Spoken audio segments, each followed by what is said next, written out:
a partir de la proclamación del Evangelio de Mateo y la dinámica que propone la liturgia de la palabra, tanto la semana pasada como ahora, de ir profundizando no solo en el perdón, sino también en la misericordia de Dios. Es que el día de ayer, en la misa de la tarde, se me ocurrió una dinámica que la voy a volver a repetir. Así que los que vieron la misa ayer online, se van a volver a repetir el plato. A lo mejor el Señor algo quiere de ellos también, ¿eh? Entonces, la dinámica es la siguiente. Yo no saco nada con explicar el texto del Evangelio que nos invita a la misericordia y al perdón, y que nosotros también lo hablamos, lo reflexionamos, lo pensamos, tratamos de practicarlo, pero algo ocurre que eso no pasa. Algo pasa interiormente que la vida queda como media entruncada entre los deseos personales, entre el deseo y el querer de Dios y la práctica del ser humano. Algo nos ocurre, algo pasa ahí. Entonces, para poder explicar, más que explicar, vivenciar, experimentar lo que el texto del Evangelio nos acaba de indicar, por así decirlo, necesitamos llevarlo a la práctica, porque el texto es bastante claro, entonces no necesita mayores explicaciones, sino que necesita ser llevado a la práctica. Por lo tanto, vamos a hacer el ejercicio de cerrar nuestros ojos. Yo los invito a que cierren los ojos y podamos pensar por un par de segundos la primera cosa. Son 5 pasos. Ayer dije que eran 15, pero no es así. Son 5 nomás. Lo primero es si tengo cuentas pendientes con alguien. Tengo que revisarme. ¿Con quién tengo cuentas pendientes? Situaciones dolorosas, desencuentros, tristeza, desilusión, rabia. ¿Con quién? Una cosa bien concreta. ¿Con quién tengo cuentas pendientes?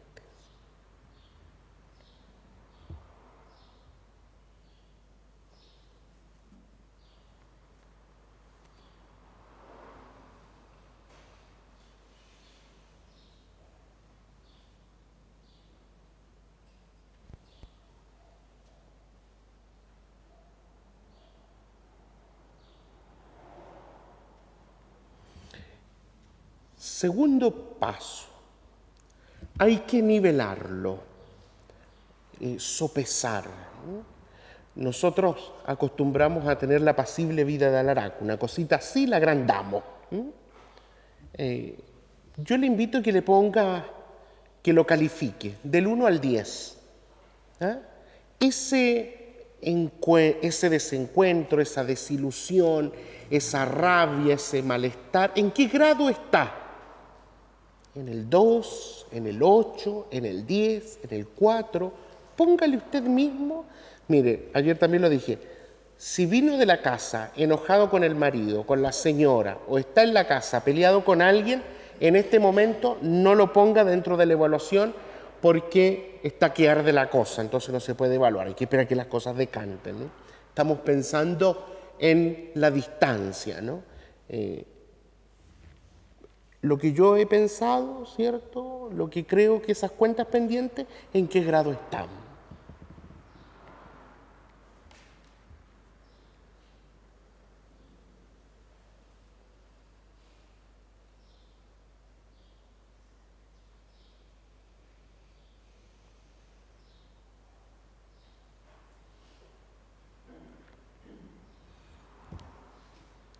Tercer paso. Yo ayer dije otro, pero ahora lo cambié, porque me parece que es más, uno con el tiempo va perfeccionando las cosas, ¿no? Creo. Tercer paso. He intentado, frente a esa situación, a ese ajustar de cuentas, por así decirlo, he intentado un acercamiento con esa persona. He intentado la reconciliación. He intentado perdonar o pedir perdón. Y si no lo he hecho, ¿por qué?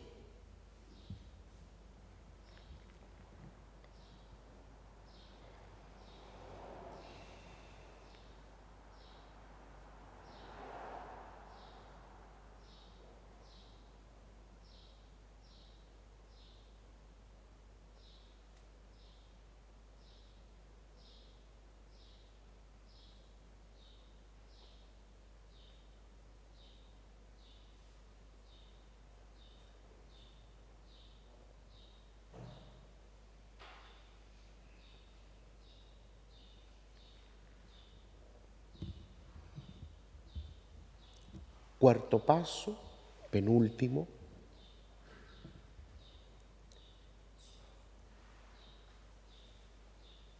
Lo he confesado.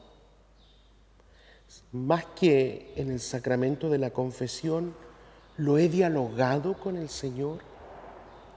Se lo he dicho. Lo he rumiado, por así decirlo. Lo he trabajado. Lo he pulido. ¿He hecho ese trabajo con el Señor? ¿O es una cosa netamente visceral, ¿no?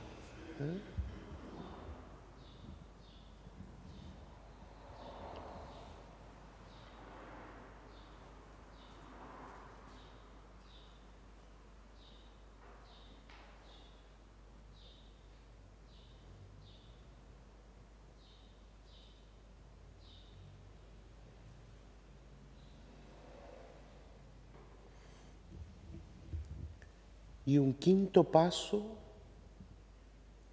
si yo en mi debilidad, en mi pecado, en mis incongruencias,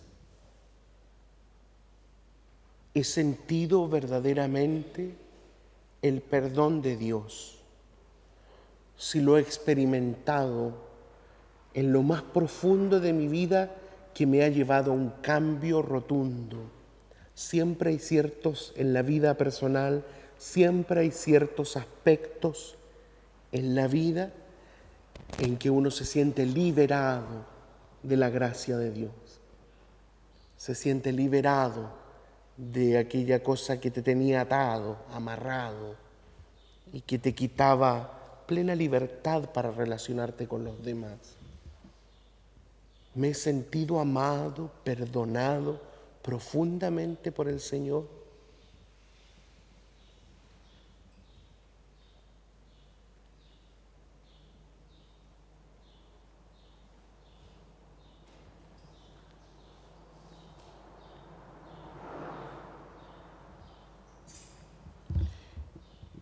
Pedro, un discípulo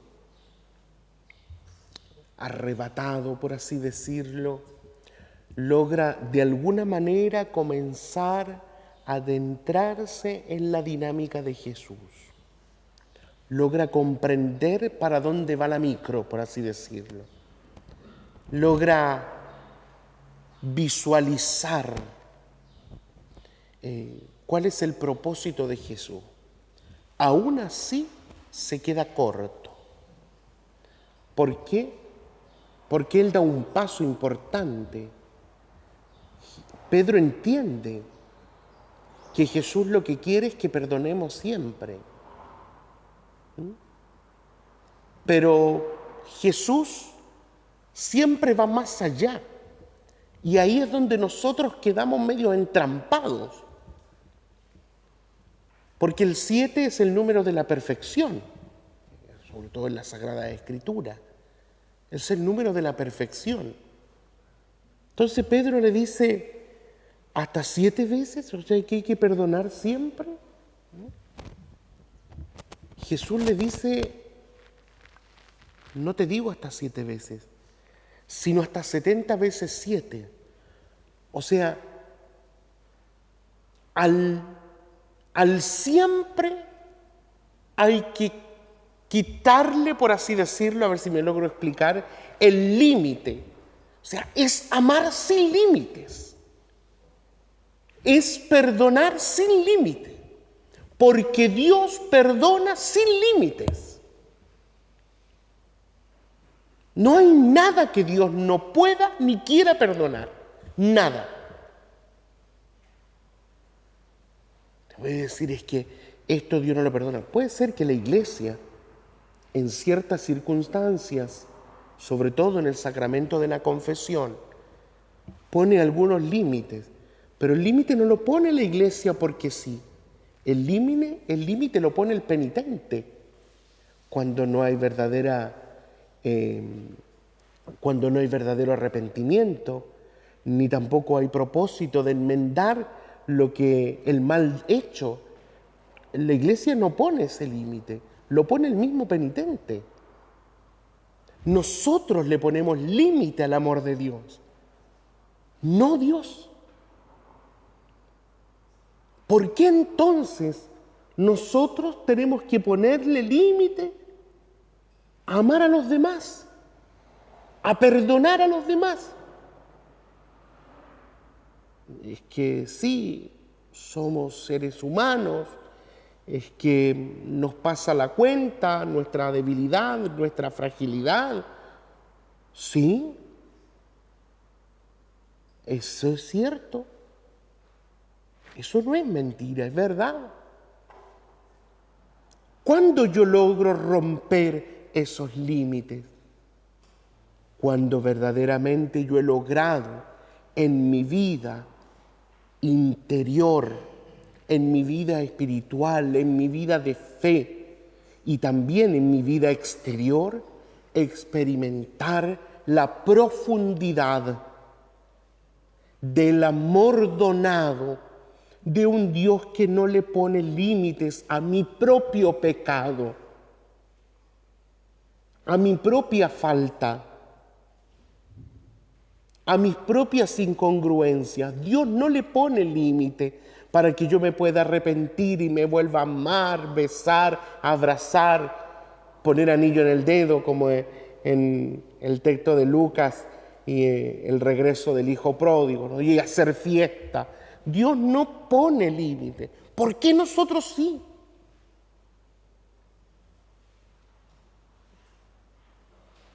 Y vivimos entrampados en esa verdad, en esa realidad nuestra, por lo demás, y pobre,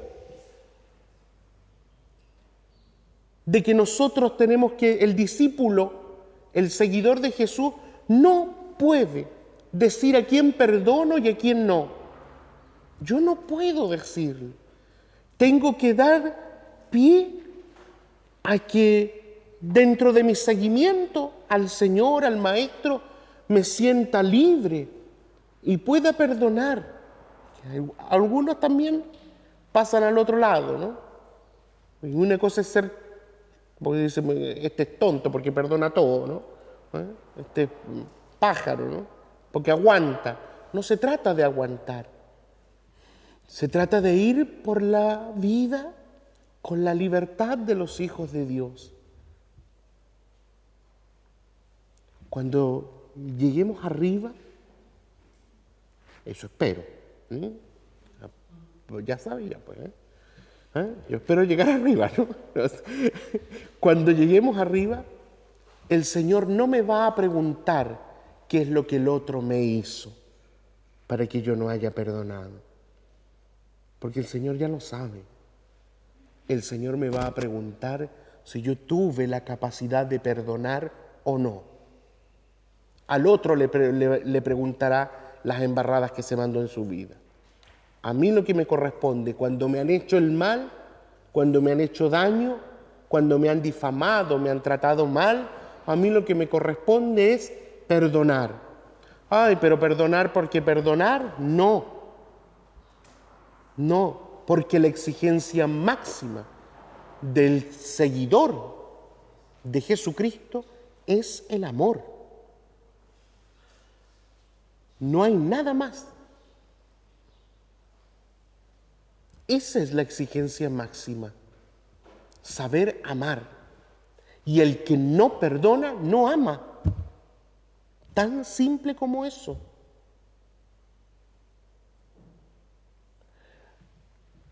Lo quiero invitar a que este ejercicio que hemos hecho hoy podamos constantemente estar haciéndolo.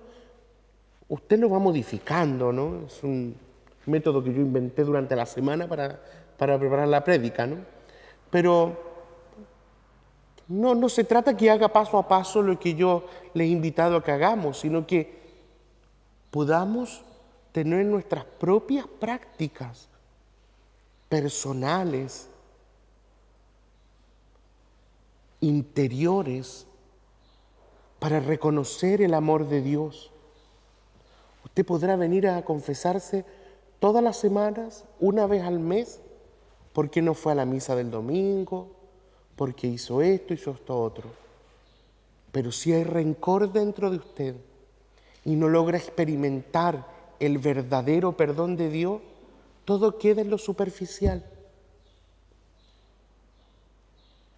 Todo queda en lo externo, si no hay una verdadera reconciliación con el Señor. Pidamos al Señor que borre de nosotros todo rencor, que nos haga asumir aquellos dolores que tenemos guardados, pero que no nos alejen de Dios, sino que nos afirmen, nos sostengan más todavía de su mano, porque Él perdona todas tus culpas y sana todas tus dolencias, rescata tu vida del sepulcro y te corona de amor y de ternura.